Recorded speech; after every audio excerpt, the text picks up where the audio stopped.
오늘 주시는 하나님 말씀은 요한복음 19장 1절에서 11절 말씀입니다. 이에 빌라도가 예수를 데려다가 채찍질하더라. 군인들이 가시나무로 관을 엮어 그의 머리에 씌우고 자색옷을 입히고 앞에 가서 이르되 유대인의 왕이여 평안할지어다 하며 손으로 때리더라. 빌라도가 다시 밖에 나가 말하되 보라, 이 사람을 데리고 너에게 나오니 이는 내가 그에게서 아무 죄도 찾지 못한 것을 너희로 알게 하려 함이로다 하더라. 이에 예수께서 가시관을 쓰고 자색옷을 입고 나오시니 빌라도가 그들에게 말하되 보라, 이 사람이로다 하매 대제사장들과 아랫사람들이 예수를 보고 소리질러 이르되 십자가에 못 박으소서, 십자가에 못 박으소서 하는지라. 빌라도가 이르되 너희가 친히 데려다가 십자가에 못 박으라. 나는 그에게서 죄를 찾지 못하였노라. 유대인들이 대답하되 우리에게 법이 있으니 그 법대로 하면 그가 당연히 죽을 것은 그가 자기를 하나님의 아들이라 함이니이다. 빌라도가 이 말을 듣고 더욱 두려워하여 다시 관정에 들어가서 예수께 말하되 너는 어디로부터냐 하되 예수께서 대답하여 주지 아니하시는지라. 빌라도가 이르되 내게 말하지 아니하느냐? 내가 너를 놓을 권한도 있고 십자가에 못 박을 권한도 있는 줄 알지 못하느냐? 예수께서 대답하시되 위에서 주지 아니하셨더라면 나를 해할 권한이 없었으리니 그러므로 나를 내게 넘겨준 자의 죄는 더 크다 하시니라. 아멘. 오늘은 말씀을 전하기 전에 특별히 저를 위해서 좀 기도해 주셨으면 좋겠어요. 말씀을 들고 앞에 서면 늘 눌림이 있습니다. 저의 부족함 때문에, 저 때문에 하나님의 은혜가 나타나지 않을까라는 늘 눌림이 있는데 오늘은 그 눌림이 좀 더 큰 것 같아요. 그래서 하나님, 설교자를 불쌍히 여겨 주셔서 비록 사람의 입을 통해서 하나님 말씀을 전하지만 그 말씀이 나에게 말씀하시는 하나님의 말씀으로 들려질 수 있게 하여 주옵소서. 말씀을 전하는 저를 불쌍히 여겨달라고, 그리고 여러분들을 위해서도 잠시 기도해 주시면 감사하겠습니다. 함께 잠깐 기도합시다. 하나님 아버지, 주여 불쌍히 여겨주옵소서. 주여 불쌍히 여겨주옵소서. 주여 불쌍히 주여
하나님 아버지, 주의 사랑하는 자녀들은 목사의 말 듣기 위해서 오지 않았습니다. 하나님 말씀 듣기 위해서 왔습니다. 주여, 주의 말씀 전하는 자를 불쌍히 여겨주시고 또 그 말씀을 듣는 자들에게 긍휼을 베풀어 주셔서 비록 제가 주님의 말씀을 온전히 전하지 못했을지라도 그 말씀들을 통하여 하나님의 음성을 듣는 은혜를 부어 주옵소서. 우리 주 예수 그리스도 이름으로 감사하며 기도합니다. 아멘. 오늘은 어쩔 수가 없었다 라는 제목을 가지고 어디서 많이 들어본 것 같지 않으세요? 박찬욱 감독이라는 분이 제작한 어쩔 수가 없다라는 영화가 있습니다. 보신 분들도 혹시 있을 수 있는데요. 이 어쩔 수가 없다라는 영화에서 이병헌 배우가 연기한 주인공 유만수라는 사람은 직장에서 해고되어서 자신의 평생의 노력으로 이룬 것들을 다 잃어버릴 수 있는 위기에 처하게 됩니다. 자기가 꿈꿔왔던 집, 자기가 꿈꿔왔던 가족 생활, 이런 것들을 다 잃어버릴 수 있는 위기에 처하게 되자 어떻게 해서라든지 재취업에 성공하려고 노력을 합니다. 그런데 재취업을 하려다 보니까 너무나 강력한 경쟁자들이 있는 거예요. 그래서 결국 어떤 선택을 하냐면 그 사람들을 죽여서 자기가 취업에 성공하려고 합니다. 그리고 실제로 그 사람들을 죽이면서 이렇게 말해요. 미안하지만 어쩔 수가 없어요. 오늘 본문을 보면 로마 총독으로 유대 땅을 다스리고 있던 빌라도도 같은 말을 합니다.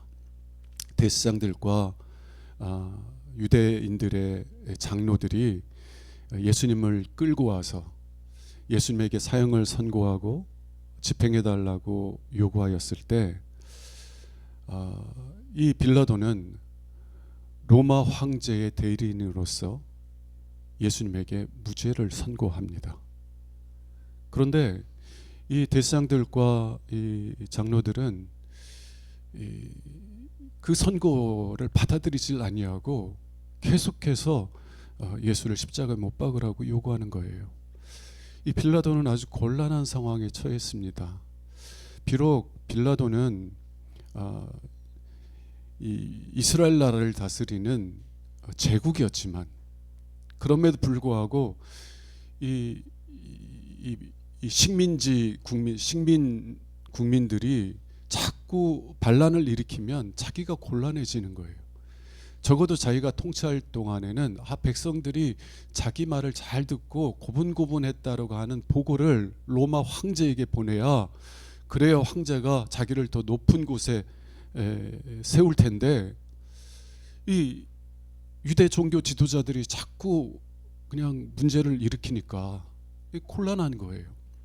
그래서 어떻게 하기로 했냐면 이 로마 총독들은 유대인들의 가장 큰 명절 유월절이거든요. 이 유월절 때마다 이 유대인들을 존중하는 마음으로 죄수들을 한 명씩 풀어주는 그런 관례가 있었어요. 그래서 유대인들에게 정말 예수와 바라바라는 사람이 있는데 둘 중에서 누구를 풀어주랴. 빌라도 생각에는 이 빌라도가 강도니까 악한 사람이니까 당연히 예수를 풀어달라고 생각할 줄 알고 그 안을 제시를 했는데 유대인들은 어떻게 요구해요? 우리는 바라바를 원한다고. 예수를 십자가에 못 박으라고. 그래서 이 빌라도는 최후의 카드를 뽑아듭니다. 예수님을 채찍질하게 만들어요. 이 로마의 채찍은요, 끝에 날카로운 새 꼬챙이가 달려 있어서 이 채찍을 하면 등에 살점들이 막 뜯겨나가고 그 채찍을 맞다가 죽는 사람도 있을 정도로 아주 이렇게 막 잔혹한 그런 징벌입니다. 이 빌라도는 아마 생각했을 거예요. 내가 예수를 채찍질해가지고 유대인들 앞에 끌어내면, 그러면 그의 모습이 유대인들의 증오를 만족시킬 것이다. 그래서 더 이상 죽이자고 요구하진 못할 것이다 생각하고 예수님을 채찍질을 하고요. 그리고 유대인들에게 보여주는 겁니다. 보라, 너희들이 생명을 요구하는 예수다. 그런데 이 빌라도의 기대와는 전혀 다르게 유대인들이 뭐라고 하냐면, 만일 당신이 예수를 놓으면 당신은 로마 황제의 충신이 아닙니다.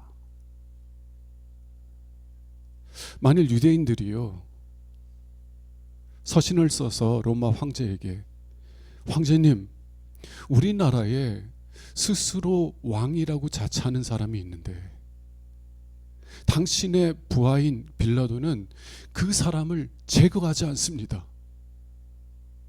왜 제거하지 않죠?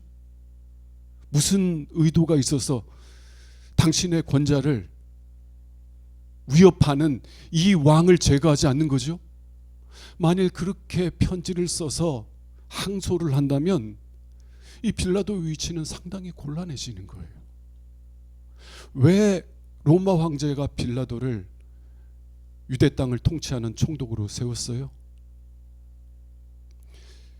만일 나의 권력을 조금이라도 위협하는 자가 있다면 철저하게 진압하고 로마의 평화를 유지하라.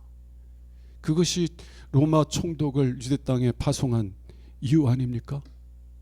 이 빌라도는 너무나 곤란한 처지에 처해 있어서 결국에는 나는 어쩔 수가 없다 라고 하며 자신이 무죄하다고 선고한 예수님을 십자가에 못 박도록 내어준 것입니다. 여러분, 왜 빌라도는 어쩔 수 없다고 여기며 예수님을 십자가에 못 박은 것일까요? 다른 길이 없어서였습니까? 아닙니다. 빌라도가 예수님을 십자가에 못 박은 것은 정치적인 권력이 그의 목적이 되었고 그의 정체성이 되었기 때문에 그래요. 다르게 표현하면 그는 권력을 통해서 자신의 내적인 필요를 채우려고 했기 때문이라는 것입니다. 체코슬로바키아의 대통령이었던 바질라프 하벨이라는 사람이 있습니다. 이 하벨은요 자신의 경험을 뒤돌아보면서 권력을 특별히 정치적인 권력을 추구하는 사람들에게는 두 가지 동기가 있다는 것을 말했습니다. 첫 번째 동기는 뭐냐면 백성들이 자신에게 위임한 권력을 통해서 백성들을 섬기려고 하는, 정말 백성들을 잘 섬기려고 하는 동기가 있다는 것이에요. 부패를 청산하고 행정을 효율화하고 빈부격차를 줄이고 경제를 회복하고 이런 일들을 통해서 백성들을 섬기려고 하는 동기가 있다는 거예요.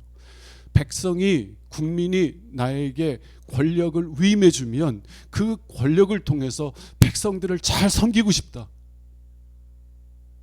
정치 권력을 추구하는 사람들에게는 이러한 동기가 있다는 것이에요. 그러나 하벨은 또 다른 내적 동기가 있다는 것입니다. 곧 권력을 통해서 자신 안에 있는 내적 필요를 채우려고 하는 또 다른 동기가 있다는 것이에요. 왜 사람들은 힘을 원합니까? 왜 정치인들은 권력을 원합니까? 사람들을 섬기기 위해서 권력을 원하는 것입니까? 정말 그것뿐이에요? 자신이 원하는 대로 세상을 통치할 수 있을 때, 자신이 원하는 대로 자신의 세상을 통제할 수 있을 때 우리는 희열과 만족감을 경험합니다. 그 만족감을 누릴 때 우리는 우리 안에 있는 깊은 빈 공간을 채운다라고 하는 것을 느끼게 돼요. 우리 안에 있는 허무함을 덮을 수 있는 그런 감정을 느끼게 된다는 것이에요. 그래서요, 사람들은, 특히 정치인들은 정치적인 권력을 통해서 자신의 내적 필요를 채우려고 할 수 있다는 것입니다. 하벨은 정치적인 권력을 추구하는 사람은 누구나 다 이 두 번째 내적 동기가 있다는 것을 인지해야만 한다고요 말합니다. 만일 자기가 첫 번째 동기만 있다고 생각하고 자신 안에 있는 이 두 번째 내적 동기가 있다는 것을 인지하지 못하면 마침내는요, 그 두 번째 동기가 첫 번째 동기를 삼켜버려서 그 사람은 권력을 탐하는 괴물로 변질될 수 있다고 경고하고 있는 것입니다. 왜 빌라도는 어쩔 수 없다고 말하면서 무죄를 선고한 예수님을 십자가에 못 박은 것입니까? 다른 길이 없었기 때문에 그래요? 아니에요. 권력은 그의 내적인 공허함을 채우는 도구였기 때문에 그렇습니다. 사람에게는 육신적인 배고픔만이 아니라 영적인 배고픔도 있어요. 위가 비어 있으면 배고픔을 느끼는 것처럼 우리 영혼도 그러한 배고픔을 느낄 수 있다는 것입니다. 그래서 무엇인가로 우리 영혼을 채우려고 해요. 빌라도는 다만 권력을 통해서 자신의 빈 공간, 자신의 공허함을 채우려고 했을 뿐이에요.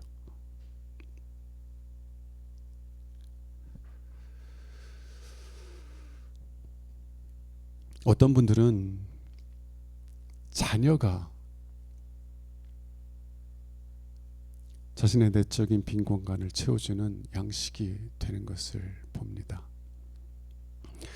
제가 대기업에 들어간 지 1년 만에 퇴사하고 고향 아버지 집에 내려간 어떤 청년의 이야기를 다룬 다큐멘터리를 본 적이 있습니다. 다른 사람들은 그를 이해해 주지 못해도 아버지는 자신을 이해해 주기를 바랬어요.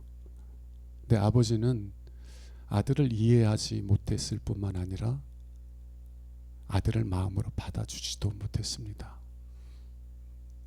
왜냐하면요, 그 아버지는 아들에 대한 자랑으로 자신의 공허함을 채워왔었기 때문에 그래요. 친구들 만나면, 야, 네 아들 학생 때부터 공부 잘하더니 참 명문대학 들어가고 또 명문대학 졸업하고는 남들이 다 부러워하는 대기업 갔다며. 야, 정말 어떻게 키웠길래 그렇게 네 아들이 그렇게 성공한 거냐? 야, 네 아들 너 닮아서 그래, 너 닮아서. 그런 얘기를 들을 때마다 이 아버지가 얼마나 뿌듯했겠어요. 그 둘째 아들은 그 아버지에게 자신의 공허함을 채워주는, 자신의 내적 배고픔을 채워주는 양식이었던 거예요. 근데 이제 그 아들이 그 대기업을 때려치우고 시골에 내려와서 일도 안 하고 자신과 함께 있으니까 이제는 자신의 자랑이었던 아들이 뭐가 됐어요? 부끄러움이 됐어요. 부끄러움이. 친구들이 만나면 이렇게 물어본대요. 야, 네 아들 아직도 그 대기업 잘 다니고 있지? 근데 그 아버지가요, 아니 퇴사했어 라는 얘기를 못하더라고요.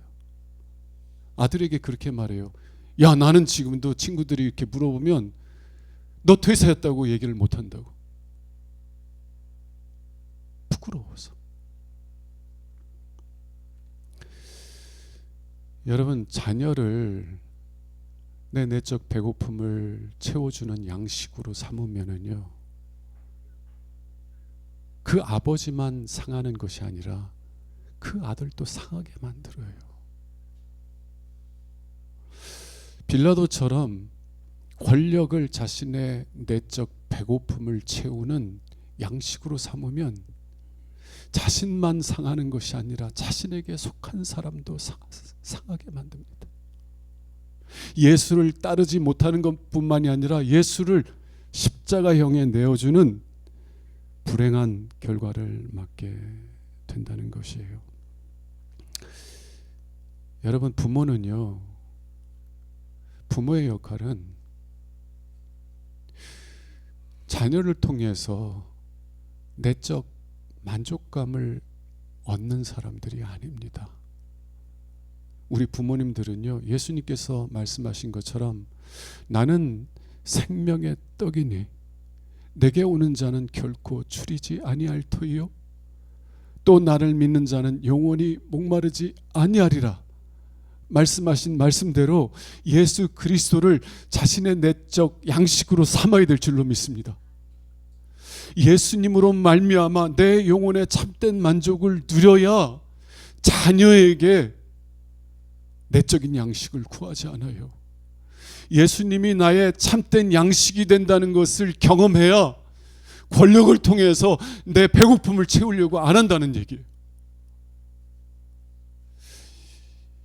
예수님께서 나의 참된 양식이심을 경험하고 예수님으로 인하여서 내 영혼이 배부를 때에 우리는요, 자녀들에게 대가 없는 사랑을 부어주기 시작합니다. 내가 너를 이렇게 사랑했으니 너도 나를 사랑해줘야 돼. 요구하는 것이 아니라 자녀를 떠나보내줘야 되는데 자녀를 떠나보는 것이 아니라 나는 너 없으면 못 살아. 나를 떠나지 마.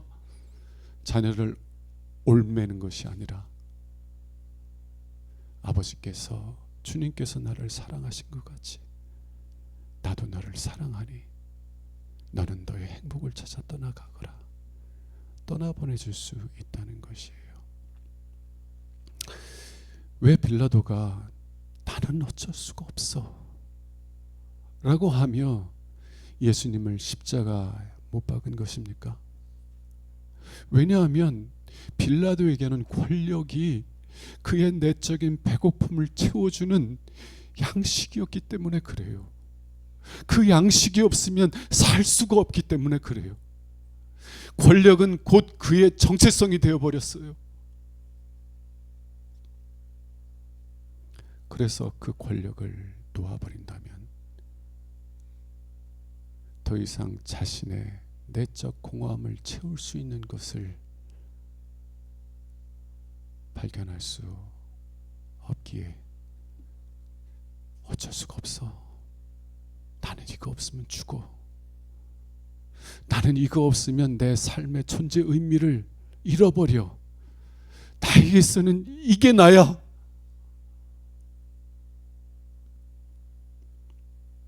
그래서 어쩔 수 없다 말하며 예수님을 십자가에 못 박게 된 것입니다. 여러분, 우리는 빌라도가 아니라 아브라함과 같은 복의 사람이 될 수 있기를 원합니다. 하나님이 나의 참된 영혼의 양식이 됨을 고백하며 나만 복 받는 것이 아니라 나에게 속한 사람도 복을 받는 복의 사람이 될 수 있기를 주님의 이름으로 축원합니다. 그럼 우리가 어떻게 빌라도가 아니라 아브라함과 같은 복의 사람이 될 수 있는가? 저는 오늘 본문 11절에서 그 힌트를 발견하는데요. 오늘 말씀 10절과 11절을 봅시다.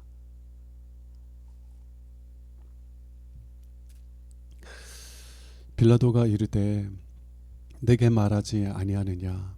내가 너를 놓을 권한도 있고 십자가에 못 박을 권한도 있는 줄을 알지 못하느냐? 로마 총독으로서요, 이 빌라도는 예수님을 놓아줄 수 있는 권한도 있고 또 반대로 예수님을 십자가에 못 박을 수 있는 권한도 있는 거예요. 빌라도의 말 한마디면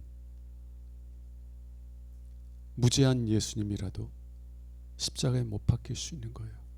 권력이라는 것이 그렇습니다. 그때 예수님께서 11절에서 뭐라고 대답하십니까? 예수께서 대답하시되 위에서 주지 아니하셨더라면 너는 나를 해할 권한이 없었을 것이다. 위에서 주지 않으셨다면, 하나님 아버지께서 너에게 그 권한을 주지 않으셨다면 너는 나를 해할 수 없었을 것이다 라는 거예요. 이게 무슨 말이에요? 비록 빌라도는 어쩔 수 없다라고 말하며 예수님을 십자가에 못 박을 것이지만 하나님께서 허락하지 않으셨다면, 하나님께서 그 십자가를 통하여 우리를 구원하시려고 하는 선하신 뜻이 없었다면, 하나님이 미리 계획하신 선하신 그 뜻이 없었다면 빌라도는 결코 예수님을 해할 수 없었다는 것이에요. 왜 예수님께서 십자가에 못 박히셨어야 합니까? 예수님께서 정말 무력하셔서 연약하셔서 우리를 사랑하시긴 하지만 우리를 구원할 수 있는 힘이 없으셔서 십자가에 못 박히신 것입니까? 왜 하나님은 우리가 하나님께 부르짖는데도 불구하고 우리를 답답한 현실 속에 내버려 두시는 거예요? 우리를 사랑하시지만 그 답답한 현실에서 우리를 건져낼 수 있는 힘이 없으셔서 그래요?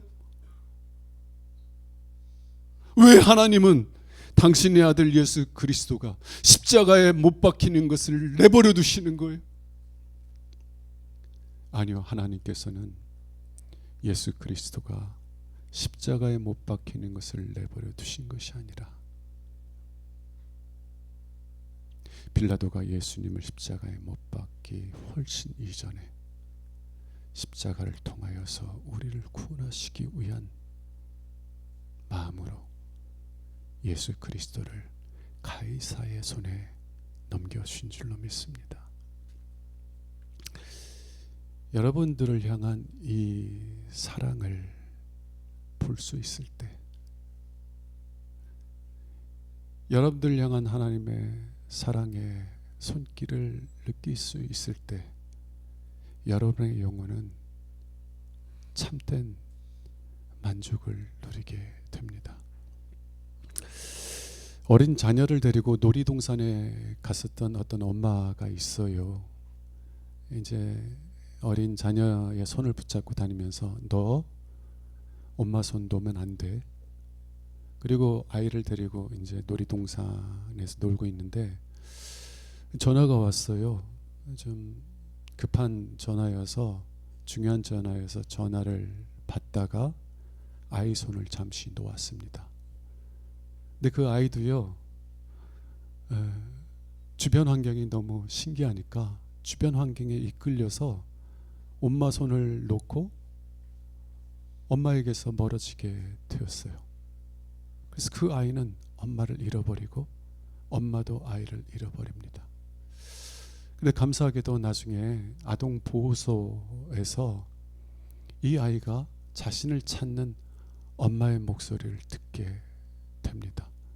그리고 정말 눈물로 가득한 엄마의 눈을 보면서, 그리고 자신을 끌어안는 엄마의 그 따뜻한 품을 느끼면서 이 아이는 비로소 평안함을 되찾게 됩니다. 여러분, 너는 이 세상에서 무엇보다 소중한 존재야 라고 말하는 엄마의 눈빛을 보는 것보다 더 만족스러운 것은 없습니다.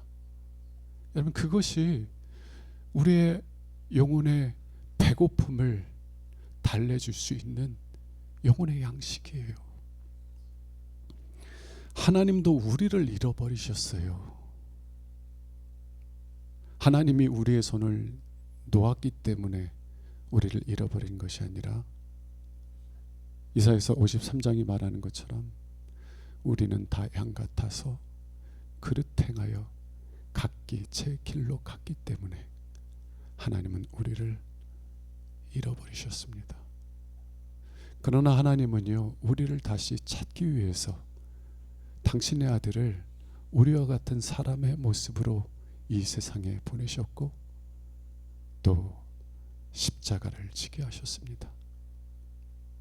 모세가 광야에서 불뱀을 장대에 달고 높이 달았고, 그리고 그 높뱀을 본 사람들은 다 산 것처럼 십자가에 달리신 예수님이 나를 위하여서 십자가에 못 박혔다는 고백을 하며 예수를 바라보고 예수를 부르짖는 자들은 다 구원을 받게 하시기 위해서 예수 그리스도를 십자가에 내어주셨어요.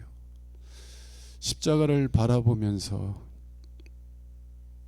독생자를 아끼지 아니하시는 사랑으로 나를 사랑하시는 하나님의 사랑을 깨닫는 것보다 우리의 영혼을 만족하게 하는 것은 없습니다.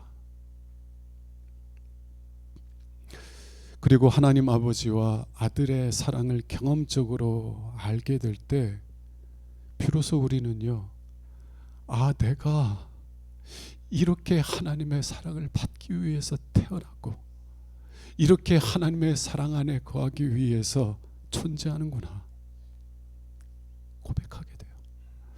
오직 하나님의 사랑만이 나의 내적인 배고픔을 채워줄 수 있는 참된 영혼의 양식이구나 고백하게 돼요. 나는 우물가의 여인처럼 헛되고 헛된 것을 구했었구나. 내 영혼의 배고픔 속에서 내 영혼을 채워줄 수 없는 헛된 양식을 구하며 살았었구나. 근데 이제 예수님의 사랑을 깨닫게 되니까, 예수님을 십자가에 내어주신 아버지의 사랑을 깨닫고 나니까 내 영혼의 빈 공간을 가득 채워줄 수 있는 것은 오직 이 아버지의 사랑, 이 아버지의 사랑뿐이었구나 고백을 하는 것이요. 사랑하는 여러분, 다른 곳에서 여러분의 영혼을 구하지 마십시오. 나는 생명의 떡이니 내게 오는 자는 결코 줄이지 않을 것이라고 주님은 말씀하셨어요. 그 말씀을 신뢰하며 예수님께 나아오십시오. 그리고 주님 사랑하신다는데 그 사랑 알려주세요. 깨닫게 해주세요. 십자가의 사랑으로 나를 낳으셨다고 말하는데 왜 그 사랑이 나에게는 추상적인 개념같이만 들립니까? 왜 내 영혼을 만족하게 하는 참된 양식으로 받아들이지 않습니까? 무엇이 문제예요? 무엇이 문제예요?